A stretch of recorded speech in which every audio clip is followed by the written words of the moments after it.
Assalamualaikum warahmatullahi wabarakatuh. Bahwa Bapak sangat antusias untuk memperjuangkan masa kerja kepala desa menjadi 9 tahun. Memang ada baiknya dan ada enggak baiknya. Masa 9 tahun ini kalau digunakan oleh kepala-kepala desa yang berleha-leha, itu tidak ada manfaat sama sekali. Tapi kalau kepala desanya betul-betul bekerja, ini banyak manfaatnya. Dan menurut saya, justru banyak yang tidak bermanfaat.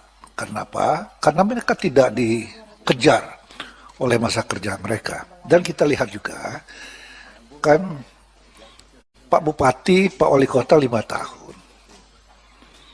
Pak Gubernur 5 tahun, Pak Menteri 5 tahun. Pak Presiden 5 tahun. Nah ini.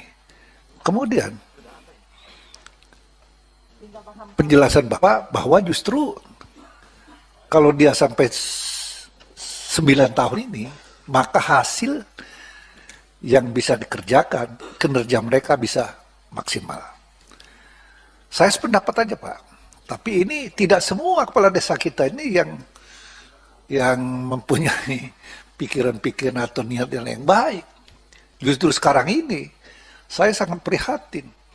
Gaji mereka yang 2.500, 2,5 juta sampai 2.600.000 itu banyak diambilkan bank. Jadi gimana lagi mereka mau makan ini? Kalau diambilkan bank selama 6 tahun, 2,5 juta. Itu di Lampung seperti itu. Jadi ini kalau harapan saya adalah supaya Bapak bisa membuatkan satu edaran, janganlah mereka yang ngambil bank gaji mereka itu. Karena itu berdampak yang kurang baik nanti. Karena tidak adanya gaji mereka akan berpikir lain-lain. Semua adalah mereka akan gunakan supaya mereka bisa melanjutkan kehidupan mereka.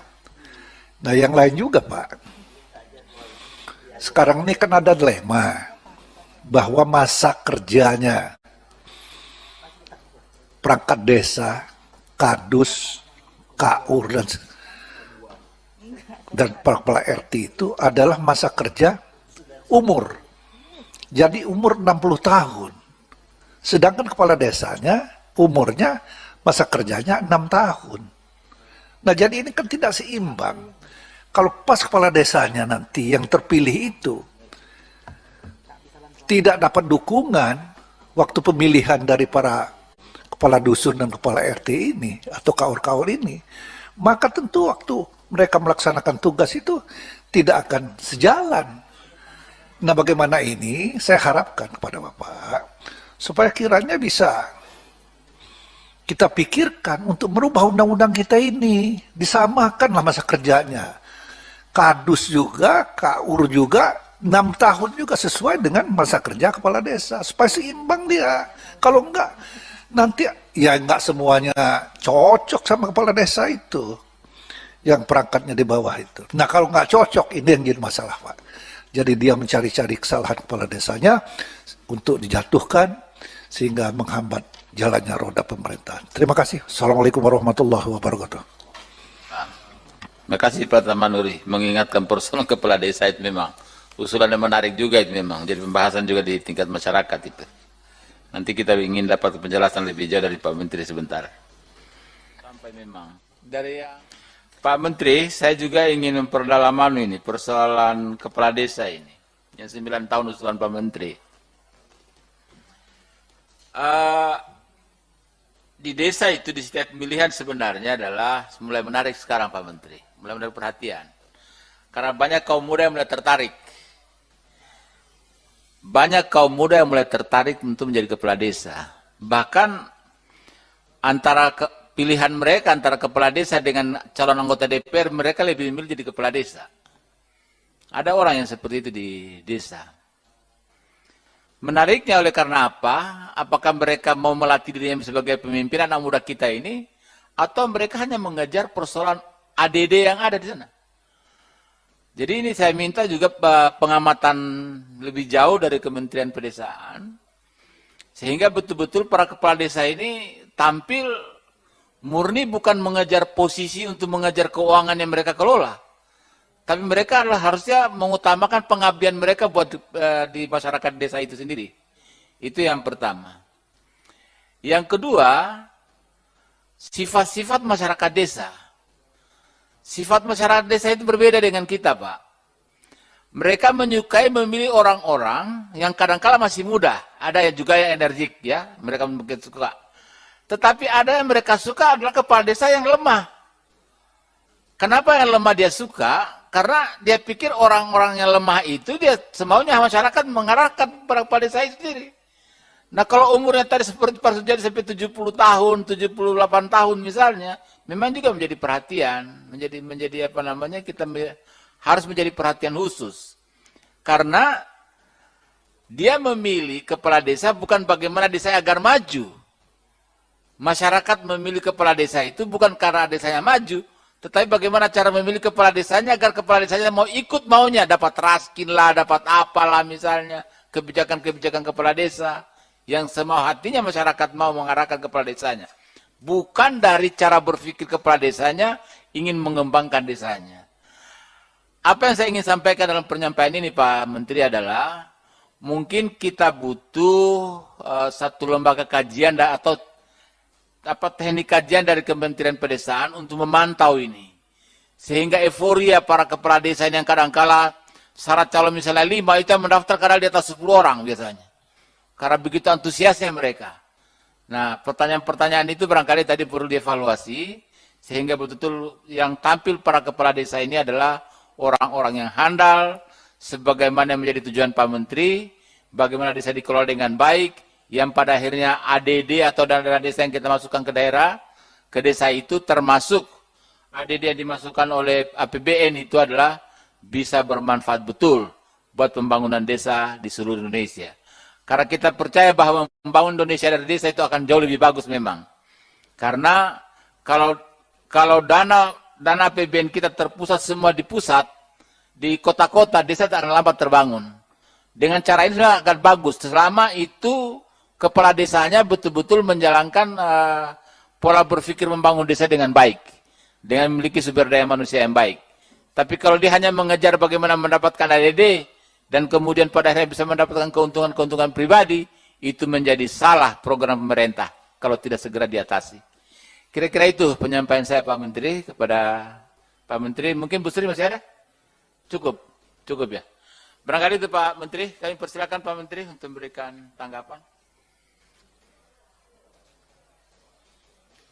Terima kasih Pak Ridwan Baik, Ketua Pimpinan Komisi, Pimpinan Rapat. Bapak Ibu sekalian yang saya hormati, terima kasih atas beberapa masukan, saran, dan tentu pemikiran-pemikiran yang positif dan konstruktif untuk peningkatan percepatan pembangunan desa dan pemberdayaan masyarakat desa. Dan wacana masa bakti kepala desa. Jadi sebenarnya diksi tentang masa bakti kepala desa itu bagian kecil dari sebuah diskusi terkait dengan penataan pembangunan desa yang lebih holistik. Sebagaimana kita ketahui, hari ini kepala desa itu dibebani oleh hampir keseluruhan kementerian utamanya. Kementerian Dalam Negeri, Kementerian Keuangan, Kementerian Desa. Urusan prioritas penggunaan dana desa, Kementerian Desa. Urusan pagu anggaran dana desa, formula, Kementerian Keuangan. Urusan kebijakan strategis, Kementerian Keuangan. Urusan pertanggungjawaban, itu juga urusan Kementerian Dalam Negeri. Termasuk hari ini yang terus kita minta kepada Kementerian Dalam Negeri dan Kementerian Keuangan hasil serap aspirasi juga agar 3% dana desa untuk bantuan operasional pemerintah desa itu pertanggungjawabannya kita usulkan lamsam. Karena kalau at cost Pak, ini akan membebani kepala desa, bukan memberikan fasilitas, tapi akan malah membebani dan menimbulkan permasalahan-permasalahan yang tidak diinginkan. Karena apa? mau bantu ini, pakai ini harus dilampiri kwitansi. Iya kalau ada kwitansi, mau tanda tangan kwitansi. Kalau enggak, atau kalau enggak sempat dan seterusnya. Malam-malam ada bencana dan seterusnya. Yang lain-lain sudah model ad cost, kalau ini kemudian model ad cost, justru akan jadi celah bagi kepala desa untuk mendapatkan permasalahan yang lebih serius. Nah, itu salah satu. Kemudian yang kedua, proses pembangunan, perencanaan pembangunan, pelaksanaan dan pengawasan, itu kita bangun sedemikian rupa sistemnya menjadi lebih transparan, lebih terbuka, dan lebih jelas mau dibawa kemana. Misalnya, sehingga warga masyarakat itu bisa memahami betul pembangunan desa ini mau diarahkan kemana. Itulah makanya kita selalu men-tagging, dan hari ini sudah direspon oleh Kementerian Dalam Negeri agar pemerintah daerah juga melakukan pengawasan terhadap tagging. Misalnya, desa dalam perencanaan bangunannya ini menuju kemana? Apakah menuju kepada terwujudnya desa tanpa kemiskinan? Atau menuju terwujudnya desa tanpa kelaparan? Menuju terwujudnya desa yang terpenuhi air bersih dan sanitasi, dan seterusnya. Nah, dengan demikian, warga desa akan semakin tahu, semakin paham, bahkan urusan musdes pun ini kita bikin pola yang lebih terbuka lagi. Selain undangan yang dihadirkan sesuai dengan ketentuan, musdes bisa juga dihadiri warga tanpa diundang, tetapi tidak boleh memberikan usulan, tidak boleh memberikan pendapat, hanya menyimak. Paling tidak mulai ada keterbukaan yang lebih transparan. Nah, termasuk kemudian dari diskusi hasil pertemuan dengan kepala desa, mereka mengusulkan agar ada review terhadap masa bakti kepala desa yang sekarang 6 tahun, yang dinarasikan bahwa 2 tahun pertama, nah ini narasinya kepala desa, 2 tahun pertama itu menyelesaikan konflik, karena konflik pilkades itu jauh lebih mengkristal daripada konflik friksi dari pilkada, baik bupati maupun gubernur maupun pilpres. Nah, kemudian waktu efektif untuk membangun itu cuma 3 tahun, karena 1 tahun terakhir menurut mereka itu sibuk untuk persiapan pilkades berikutnya. Nah, kemudian Kementerian Dalam Negeri membuat kebijakan yang sangat bagus, di mana sekarang tidak lagi ada PJ atau PLT yang ditunjuk oleh bupati. Jadi pergantian antara waktu kepala desa itu ada, dan itu dipilih. Meskipun bukan oleh seluruh hak pilih, tapi hak pilih memilih wakil, wakilnya lah yang memilih kepala desa pengganti antara waktu.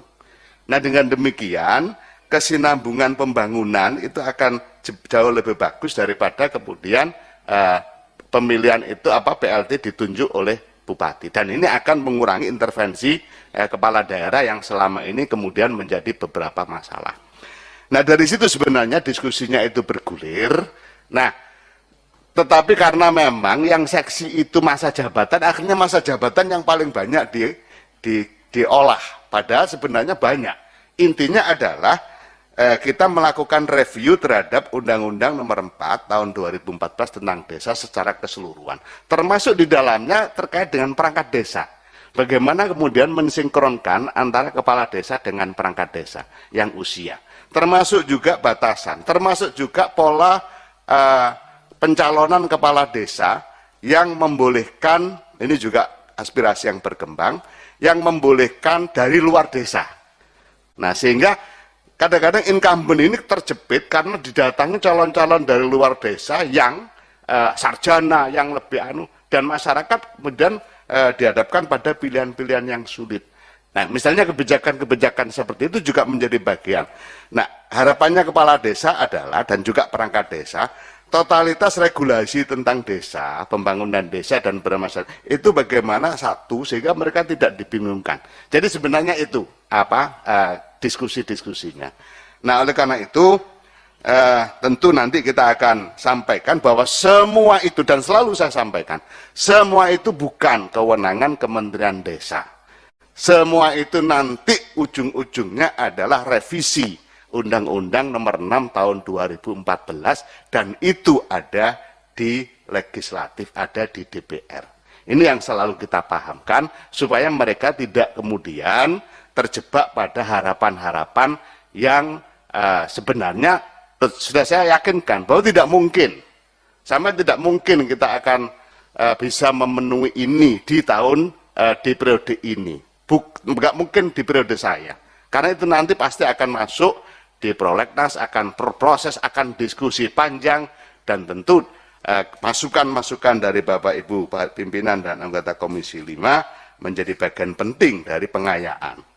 Yang pasti kita juga sedang menyusun beberapa konsep untuk itu yang seandainya nanti kemudian diminta Kementerian Desa siap memberikan beberapa konsep-konsep yang terkait apa yang seharusnya direvisi, ajuan revisinya bagaimana, ya tentu ini konsep, sama sekali tidak bermaksud untuk memberikan satu harapan yang kosong kepada kepala desa. Saya kira itu terkait dengan apa namanya wacana, jadi selalu saya katakan Pak ini Menteri, wacana. sebentar Pak Menteri, ada interupsi, silakan. Iya. Makasih pimpinan, Pak Menteri dan seluruh jajaran. Saya menyambung apa yang disampaikan Pak Arfi bersama dengan yang barusan disampaikan oleh Pak Menteri. Ketika memberikan terkait dengan masa jabatan ya Pak ya. Ketika nantinya Bapak diberikan kewenangan atau dimintai masukan untuk masa jabatan, tentu kita tidak boleh atau tidak bisa melupakan historinya. Awalnya 10 tahun, kemudian 6 tahun, setelah itu 8 tahun. Itu tentu harus dilihat secara jeli, secara jernih, kenapa 6 tahun dulu, kenapa 8 tahun, itu harus dilihat betul. Kemudian dikaitkan juga bahwa saya kira tidak hanya pemerintahan desa ya sebagai pemerintahan yang paling kecil di Republik ini ya. Semua pemerintahan pasti akan ada kaitannya dengan Kementerian Keuangan karena menyangkut anggaran, kemudian pasti dalam negeri juga ada karena kebetulan desa ini Kementerian Desa ya yang kira-kira kementerian-kementerian yang lain. Ketika kita dulu kita ingat kembali, kita lihat kembali, beliaunya Pak Menteri juga pernah menjadi anggota DPRD, ketua dulu DPRD Jawa Timur. Saya kira uang sekecil apapun harus dipertanggungjawabkan dan sekarang ini memang daerah-daerah mulai kan semuanya menggunakan ad-cost begitu ya. Nanti kalau itu dibuka kembali itu juga perlu mendapatkan perhatian juga. Karena jangan sampai sekarang pun dengan adanya dana desa yang cukup besar yang sebelumnya desa itu tidak pernah mengelola keuangan sejumlah itu juga dalam tanda kutip menjadi sasaran juga untuk hukum begitu. Nah, oleh karena itu juga harus hati-hati ketika itu ada masukan, ada pemikiran-pemikiran untuk melakukan biaya operasional itu at cost. Karena dikhawatirkan nanti justru akan menjadi petaka ya bagi kepala desa yang ada di desa masing-masing. Karena ketika saya menjadi ketua dewan dulu, uang operasional itu juga harus dipertanggungjawabkan. Berapapun yang dikeluarkan, meskipun jumlahnya nggak besar itu, per bulan hanya berapa juta itu, harus dipertanggungjawabkan juga. Jangan sampai kita memberikan ruang yang begitu besar untuk hal tersebut. Kita sayang kepada kepala desa, supaya tidak terjerat dalam persoalan-persoalan hukum. Kemudian sekarang pun juga banyak, saya kira tidak perlu saya sebutkan di mana, juga menjadi sebuah semacam ATM juga ada yang seperti itu begitu. Jadi ini juga perlu hati-hati. Oleh karena itu dalam hal pengelolaan keuangan, kemudian masa jabatan itu juga perlu hati. Saya yakin betul dan apa yang disampaikan Bapak benar bahwa tidak mungkin dalam periode ini akan bisa terlaksana perubahan itu karena memang harus masuk ke dalam prolegnas terlebih dahulu. Tapi tidak menutup kemungkinan ke depan juga ada perubahan kalau memang itu diajukan. Kemudian yang terakhir Pak, mungkin juga perlu, karena Kemendes ini juga kaitannya dengan Kementerian Dalam Negeri, sekarang ini yang jadi rame-rame itu kan kepala desa tidak boleh berpartai, saya juga jadi bingung gitu. Kalau kepala daerah aja berpartai, kenapa kepala desa ini tidak boleh berpartai begitu? Padahal metodenya juga sama melalui pemilihan. Bedanya kalau pemilihan skopnya saja, skopnya kalau kepala daerah di provinsi, skopnya provinsi, kalau di mana? Di kabupaten kota, skopnya juga beda. Kemudian ini sebagian besar nggak boleh, ini kenapa gitu loh. Padahal ini sebenarnya pejabat politik karena ini melalui pemilu begitu. Nah, oleh karena itu ini perlu juga masukan-masukan untuk hal tersebut. Nah, kemudian masa kerja juga demikian. Kita saja dari kepala daerah juga masa kerjanya 5 tahun mulai dari presiden. Malah ini kembali kepada kepala daerah tadi sudah lebih dari 8 tahun, ini sudah lebih dari 5 tahun. Menurut saya ini angka yang cukup besar. Lalu yang menjadi persoalan kenapa menjadi kepala daerah itu berani mengeluarkan duit banyak begitu. Bahkan kalau kita dengar ada yang habis hampir 1 M untuk itu, coba bisa dibayangkan mereka akan kembali uang dari mana, itu juga perlu mendapatkan perhatian. Nah mungkin perlu semacam, saya nggak ngerti apakah melalui sosialisasi atau edukasi apa, sehingga kepala daerah itu tidak, kepala desa itu tidak demikian gitu. Kalah loh, betul apa yang disampaikan Pak Ridwan tadi, kalau nggak mau jadi anggota DPRD lebih baik jadi kepala desa. Padahal anggota DPRD paling habisnya juga nggak banyak untuk sosialisasi dan itu. Tapi kenapa kepala desa ini sampai ratusan juta juga? Ini juga perlu mendapatkan perhatian. Apa sebenarnya mau diraih? Ini yang juga, apakah hanya mengejar apa? Kalau di desa ada yang namanya bengkok ya, bengkok. Kemudian ada juga daerah-daerah yang tidak punya bengkok, bengkoknya kecil. Lalu apa yang mau? Karena ada yang di daerah-daerah yang memang minim gitu untuk bengkoknya kepala desa itu. Nah ini perlu diantisipasi, perlu dilihat bagaimana sampai sejauh itu untuk pemilihan kepala desa. Bukan berarti kita tidak inginkan kepala desa yang punya kompetensi. Nah, kemudian yang terakhir terkait dengan asalnya dari mana, memang itu menimbulkan masalah, tetapi sekali lagi karena aturan itu juga memang untuk kepentingan luas ya, kepentingan yang luas untuk tidak membatasi, karena sekarang anggota dewan pun juga kalau dulu kan hanya di daerah itu sendiri ya, di kabupaten itu sendiri, tapi sekarang kan tidak. Kabupaten lain bisa mencalonkan sebagai anggota dewan di kabupaten tertentu, itu boleh-boleh saja untuk DPRD ya, DPRD dulu kan ada pembatasan, tapi sekarang kan tidak demikian. Saya kira demikian, terima kasih pimpinan. Terima kasih Bu Sri. Masih supaya 1 kali menjawab Pak ya, Pak Menteri ya, supaya 1 kali menjawabnya. Pimpinan. Pak Jadi dulu, Pak Jadi masih interupsi Pak. Silakan Pak Jadi. Menyusun RAPBDes. Daripada pusing-pusing memperjuangkan 9 tahun, Bapak perjuangan aja desa-desa itu punya master plan untuk pegangan setiap tahun menyusun pembangunan di daerahnya. Yang kedua, kalau betul-betul itu terjadi 9 tahun, berarti jadi kades itu bisa 27 tahun. Pertanyaannya, di mana rasa keadilan ini? Pertanyaannya, di mana rasa kesempatan ini? Dan kemudian kalau apa-apa sudah ke desa itu tidak semua Pak. Masih banyak yang sering lewat kabupaten ruwet. Bapak juga tolong dari direktorat-direktorat itu mana-mana yang masih sering lewat dinas kabupaten, mana-mana yang langsung desa. Karena prakteknya jadi ruwet urutannya. Yang terakhir, saya tidak yakin kalau setiap pilkades itu terjadi geger. banyaknya aspirasi, saya kira itu lalu meredam persaingan antar desa karena masing-masing desa itu, terutama incumbent, itu mempunyai modal yang hebat untuk pamer bahwa saya sudah bisa membangun ini. Dulu nggak ada, Pak. Dulu sebelum aturan-aturan seperti ini nggak ada.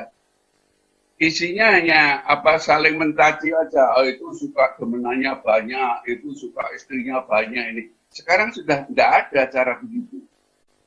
Karena masing-masing, terutama kadis incumbent itu mempunyai senjata yang bisa terpilih lagi karena aspirasi dari ini.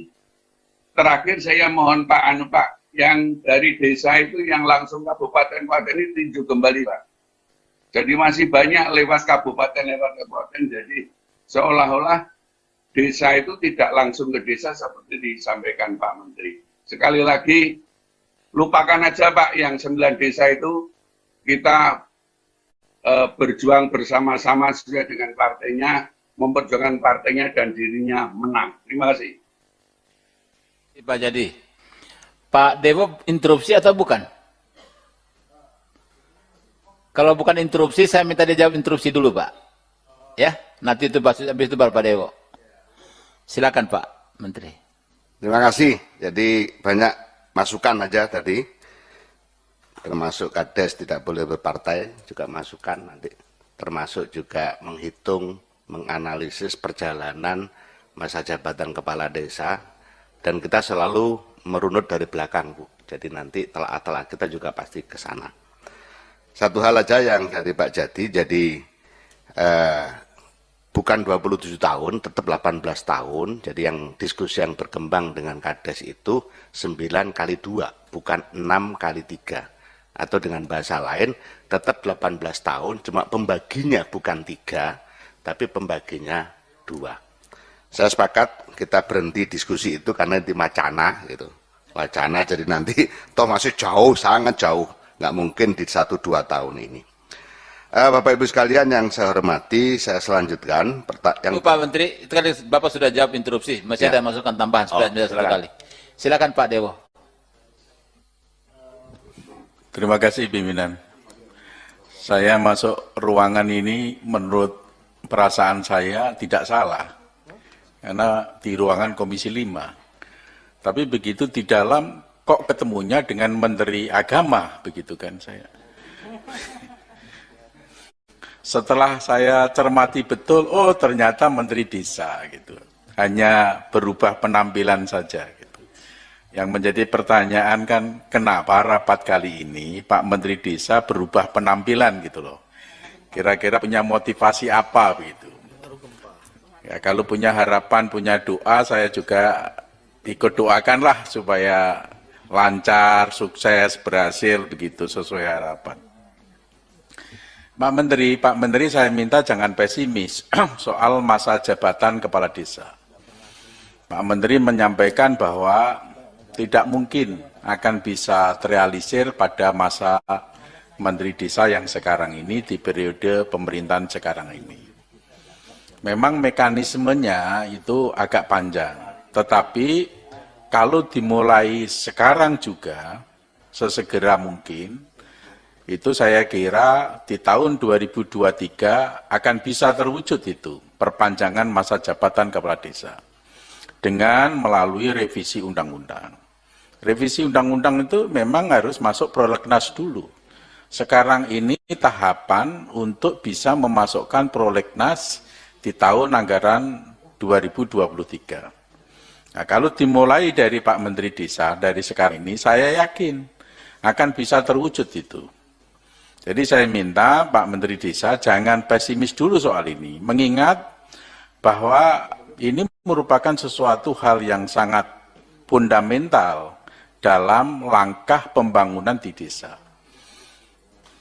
Mengapa? Karena iklim, atmosfer, politik di desa itu sebenarnya juga dipengaruhi oleh masa jabatan kepala desa.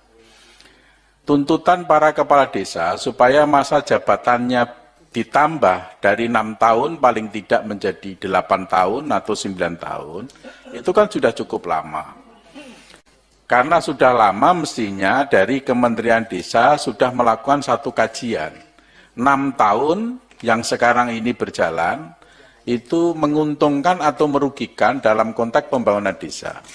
Kalau tuntutannya menjadi 8 tahun atau 10 tahun, itu menguntungkan atau merugikan dalam konteks pembangunan desa yang terkait dengan situasi politik, ya, terkait dengan situasi politik. Itu sudah dilakukan kajian atau belum? Kalau sudah dilakukan kajian, bahwa kesimpulan dari kajian tersebut 6 tahun itu sangat merugikan dalam pembangunan desa, saya minta Menteri Desa segera lakukan satu inisiatif untuk revisi undang-undang. Karena hanya satu jalan, memperpanjang masa jabatan kepala desa itu harus dengan revisi undang-undang. Dan kami semua di Komisi 5, saya yakin sepakat bila mana Menteri Desa melakukan usulan itu. Ya. Jadi saya minta, ini sudah menjadi harapan besar terhadap semua kepala desa, Pak Menteri. Ya, saya klaimnya semua begitu karena banyak sekali yang kontak kepada saya menanyakan, bahkan tadi pagi saya mau berangkat di sini di WA dari kepala desa Kabupaten Kebumen, Jawa Tengah, mempertanyakan itu kan. Jadi artinya dari berbagai penjuru, berbagai daerah, kepala desa ini menanyakan hal ini. Jadi saya minta Pak Menteri jangan pesimis soal masa jabatan kepala desa yang berubah melalui revisi undang-undang. Ya, saya yakin itu akan bisa terwujud. Ini hanya tergantung bagaimana mindsetnya Menteri Desa, tergantung bagaimana niatnya Menteri Desa untuk melakukan perubahan itu. Kemudian yang kedua, kami sangat prihatin dengan implementasi dari Undang-Undang Nomor 4 Tahun 2014, utamanya soal pengisian perangkat desa. Pengisian perangkat desa itu penjabaran juklak dan juknisnya berpedoman pada peraturan bupati. Tapi banyak sekali peraturan bupati itu berbeda-beda antara daerah satu dengan daerah yang lain. Mengapa ini tidak sama padahal pedomannya satu dari Undang-Undang Desa? Saya harap Kementerian Desa melakukan evaluasi terhadap ini. Ada satu kabupaten peraturan bupatinya bahwa pengisian perangkat desa itu ditentukan oleh kabupaten, bukan oleh desa. Padahal dalam undang-undang jelas itu adalah hak atau kewenangannya kepala desa. Dia akan kerjasama dengan perguruan tinggi mana itu adalah kepala desa. Kontraknya juga, kontrak perjanjian pengisiannya dengan perguruan tinggi itu juga kepala desa. Kemudian pengangkatan dan pemberhentiannya adalah kepala desa. Tapi ini diambil alih oleh bupati, yang menentukan perguruan tinggi adalah bupati. Ada peraturan bupati yang semacam itu. Ada juga yang pengisian perangkat desa itu persyaratannya bebas. Yang penting warga negara Indonesia. Jadi banyak desa yang diserbu dari berbagai daerah, Pak. Ini kayak banyak pengisian pegawai negeri sipil kayak ASN, ini kan sesuatu yang tidak logis, ya kan? Mestinya ya persyaratannya ada di warga di desa tersebut. Berbagai macam kreasi dari daerah-daerah itu, peraturan bupati berbeda-beda. Ini tentu menjadikan satu perhatian dari Kementerian Desa untuk dilakukan evaluasi mengapa hal ini sampai seperti ini terjadi. Kalau memang itu domainnya Kementerian Dalam Negeri, apakah tidak ada kewenangan Kementerian Desa terhadap hal ini untuk meluruskan? Atau setidaknya Kementerian Desa melakukan koordinasi dengan Kementerian Dalam Negeri supaya hal yang demikian ini tidak terjadi. Ini sangat memprihatinkan, Pak. Bahkan sampai sekarang pun banyak sekali peraturan bupati yang tidak sesuai, yang tidak relevan dengan undang-undang. Kementerian Desa ini apakah hanya sebatas sesuai dengan undang-undang desa, sebatas dalam konteks pembangunan secara fisik, ya, ekonomi, ataukah terkait dengan pendidikan politik juga, ya, wawasan kebangsaan, kepemimpinan, bela negara yang terkait dengan pendidikan politik. Apakah juga punya kewenangan ke situ? Ya, mengingat banyak juga pasca pemilihan kepala desa itu masih ada residu-residu politik yang membuat suasana atau situasi yang tidak kondusif, satu dengan yang lain itu menjegal, sehingga tidak begitu memperlancar arus pembangunan di desanya. Tidak mendukung, kemudian menjegal, melaporkan ke LSM, dan segala macam. Seperti itu. Itu menjadi kewenangan Kementerian Desa atau tidak begitu kan? Jadi, kalau dikatakan bahwa kepala desa itu oleh Bu Sri Rahayu, pemilihan kepala desa modalnya sangat besar, ratusan juta. Itu masih kecil ratusan juta, banyak sekali yang sampai miliaran. Ada apa hal demikian sampai dilakukan, begitu kan? Kemudian pasca itu, ya, yang merasa mengeluarkan modal besar tapi tidak jadi, akhirnya selalu mengganggu dalam proses perjalanan pemerintahan desa. Ya. Mengapa hal yang semacam ini? Ya, saya harap dari Kementerian Desa setidaknya melakukan studi, melakukan survei. Survei itu kan memberikan satu gagasan, memberikan satu inovasi, memberikan satu rekomendasi, langkah-langkah apa yang harus diambil oleh Kementerian Desa dalam membenahi pemerintahan desa, dalam konteksnya pembangunan desa. Jadi tidak hanya melulu fisik, tidak hanya melulu ekonomi, tapi menciptakan satu sistem, menciptakan satu situasi politik yang kondusif, itu kan sesuatu yang penting juga untuk dilakukan oleh Kementerian Desa. Kemudian saya juga ingin Pak Menteri, supaya Inpres Inpres nomor 104, Inpres atau Perpres itu? Perpres 104 tahun 2021 itu, Pak Presiden kan sudah mendeklarasikan akan direvisi, tidak minimal 40% yang akan dibagi-bagi untuk ketahanan pangan, tetapi 40%. Itu. Saya kira Menteri Desa menyiapkan itu, draft revisi dari Perpres. Pertanyaannya, sudah disiapkan atau belum draft revisi Perpres itu untuk mengingatkan kepada Pak Presiden, karena ini sangat ditunggu oleh pemerintah desa. Dengan pembangunan infrastruktur yang stagnan 1 tahun, 2 tahun saja, itu berdampak terhadap kerusakan infrastruktur di desanya.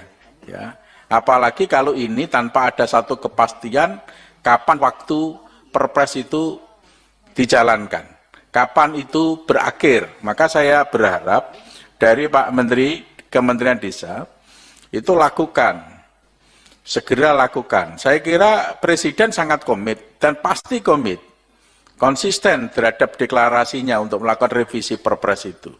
Tapi kan beliau kalau tidak disodorkan suatu draft revisi dari Menteri Teknis kan pasti lupa, itu pasti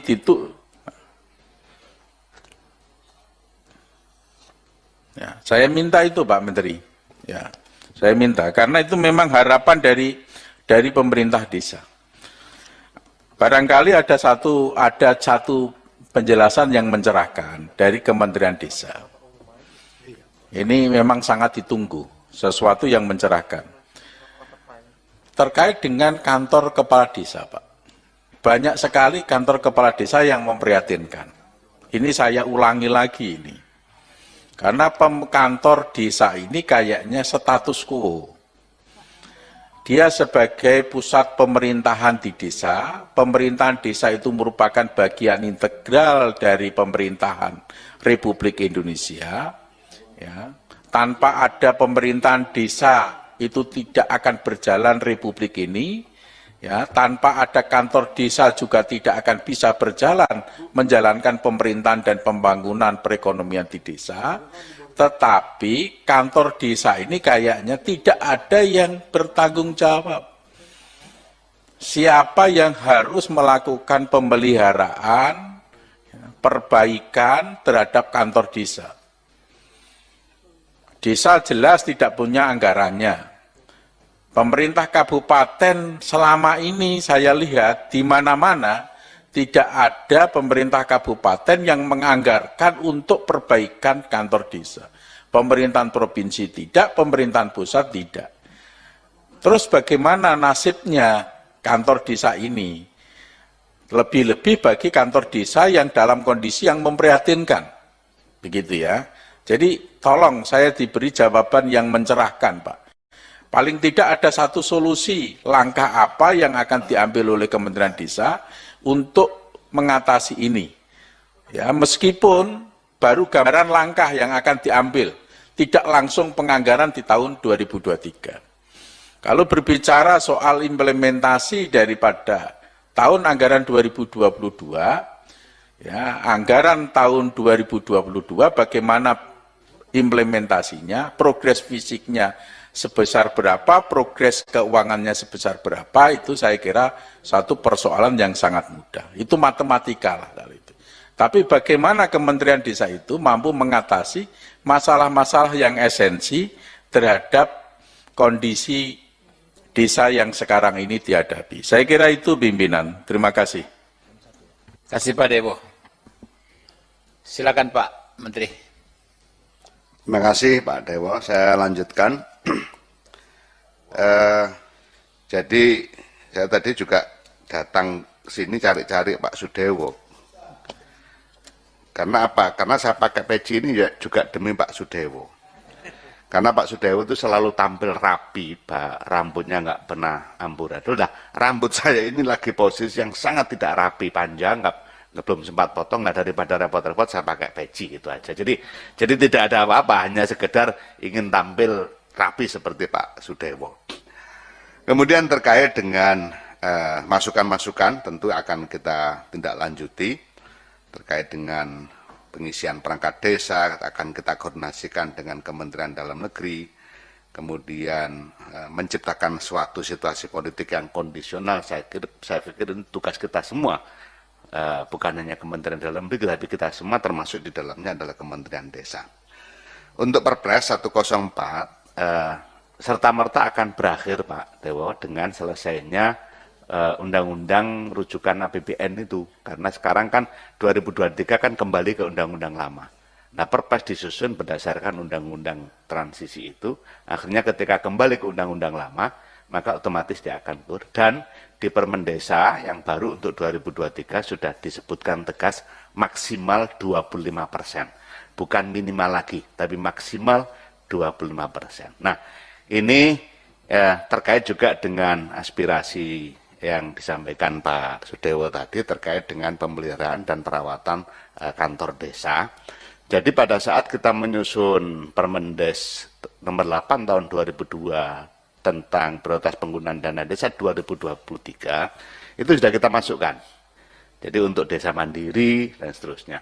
Nah, tiba-tiba datang surat dari Seknek, dari Presiden, bahwa dana desa untuk 2023 harus prioritas juga pada ketahanan pangan. Dan memang betul, kita tidak bisa menafikan itu, maka sementara kita turunkan lagi, kita tarik lagi, tapi kita juga akan melihat nanti perjalanannya, karena minimal 25% itu berarti akan ada ruang. Nanti kita lihat lapangannya bagaimana. Nah, kalau lapangannya memang kondisinya sudah semakin bagus, BLT yang dampak COVID-19 sudah mulai berkurang signifikan, berarti kan ada ruang. Kemudian ketahanan pangan juga sudah terlaksana dengan bagus, maka ruang ini nanti akan kita coba, kita akan cari solusi juga agar bisa sebagian dana yang ada itu untuk pemeliharaan, paling tidak pemeliharaan, bukan renovasi. Jadi sedikit-sedikit lah Pak Dewo, paling tidak kita sudah punya gambaran solutif.